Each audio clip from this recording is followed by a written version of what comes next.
Hello guys, ಏನಪ್ಪ ವಿಚಾರ ಅಂದರೆ ನೋಡಿ, ಇವತ್ತಿನ ದಿವಸಗಳಲ್ಲಿ ನಮ್ಮ ರೈತರುಗಳೆಲ್ಲ ಯಾವ ಥರ ಈ ಕೀಟನಾಶಕಗಳು, ಅದು ಕೆಮಿಕಲ್ ಕೀಟನಾಶಕ ಮತ್ತು ರಾಸಾಯನಿಕ ರಸಗೊಬ್ಬರಕ್ಕೆ ಮಾರು ಹೋಗಿದ್ದಾರೆ ಅಂದರೆ ನಮ್ಮ ಭೂಮಿ ಎಷ್ಟು ಹಾಳಾಗ್ತಿದೆ ಅಂದರೆ ಅದ್ರ ಫಲವತ್ತತೆನೇ ಕಳ್ಕೊಂಡ್ಬಿಡ್ತಾ ಇದೆ.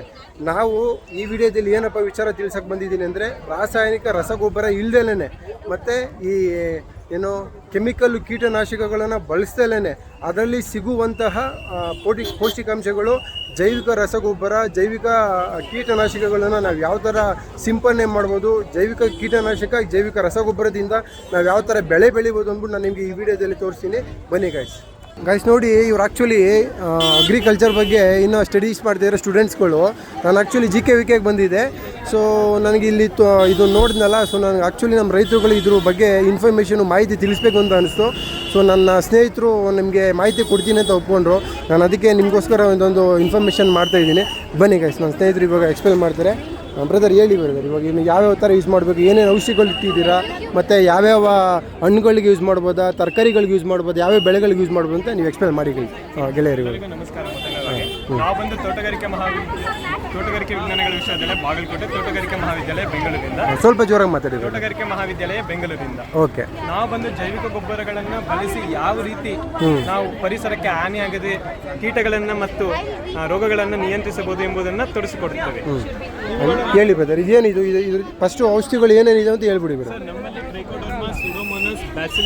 Trichoderma, Pseudomonas, bacillus, NSB, PSB, KSB ಮತ್ತು AMC ಆರ್ಕಾ ಮೈಕ್ರೋಬಿಯಲ್ ಕನ್ಸ್ಟ್ರಕ್ಷನ್ ಮತ್ತು ಬಿವೇರಿಯಾ ಇದೆ ಸರ್ ನಮ್ಮಲ್ಲಿ ಪ್ರಾಡಕ್ಟ್. ಓಕೆ, ಇವನ್ನೆಲ್ಲ ಯಾವ ಥರ ಯೂಸ್ ಮಾಡೋದು? ಮತ್ತೆ ನಮ್ಮಲ್ಲಿ ಟ್ರೈಕೋ ಕ್ಯಾಪ್ಸೂಲ್ಸ್ ಇದೆ ಸರ್.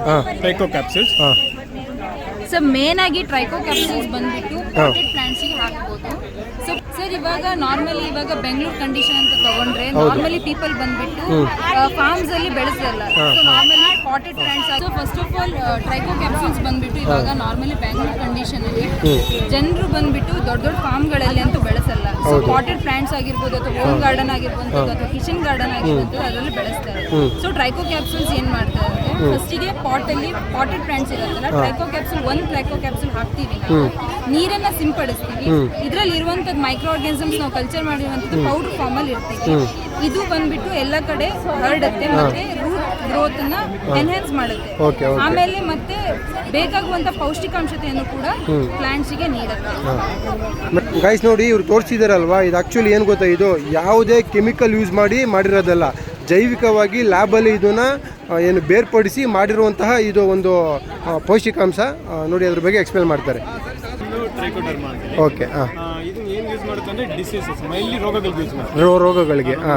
ಓಕೆ. ಇದು ಫುಲ್ಲಿ ಜೈವಿಕ.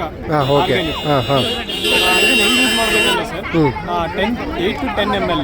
ಓಕೆ. 100 ml ಅಲ್ಲಿ ಡೈಲ್ಯೂಟ್ ಮಾಡಿ ಯೂಸ್ ಮಾಡಬೇಕು ಇದನ್ನ. ಓಕೆ. ಓಕೆ. ಇದು ನಿಮಗೆ ಬೇಕಂದ್ರೆ ಪೌಡರ್ ಫಾರ್ಮ್ ಅಲ್ಲೂ ಸಿಗುತ್ತೆ, ಲಿಕ್ವಿಡ್ ಫಾರ್ಮ್ ಅಲ್ಲೂ ಸಿಗುತ್ತೆ.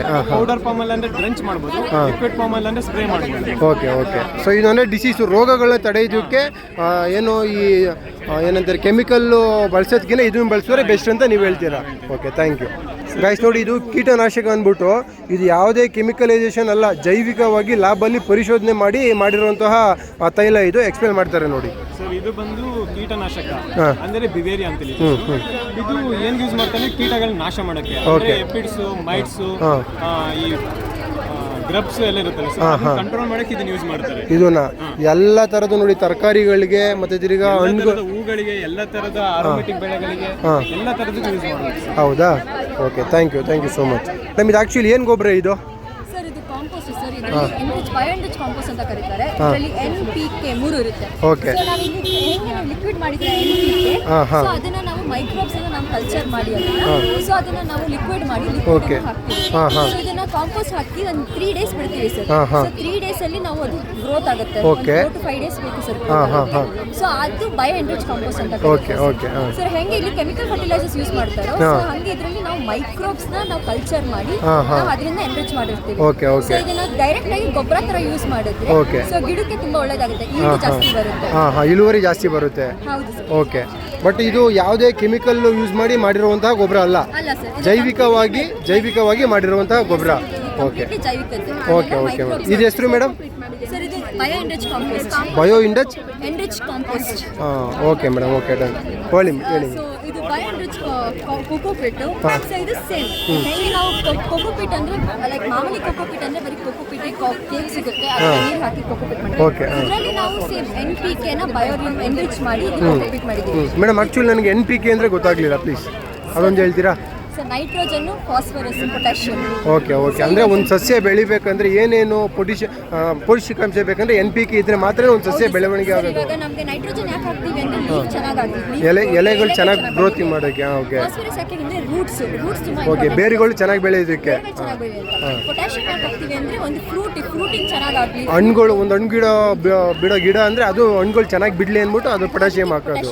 ಓಕೆ. ಸೊ ಈ ಮೂರು ಇಂಪಾರ್ಟೆಂಟ್ ಒಂದು ಗಿಡಕ್ಕೆ. ಓಕೆ. ಸೊ ಅದಕ್ಕೆ ನಾವು ಅದನ್ನ ಮೂರನ್ನು ಒಂದರಲ್ಲೇ ಹಾಕಿ ಅದನ್ನೇ NPK ಅನ್ನೋದು.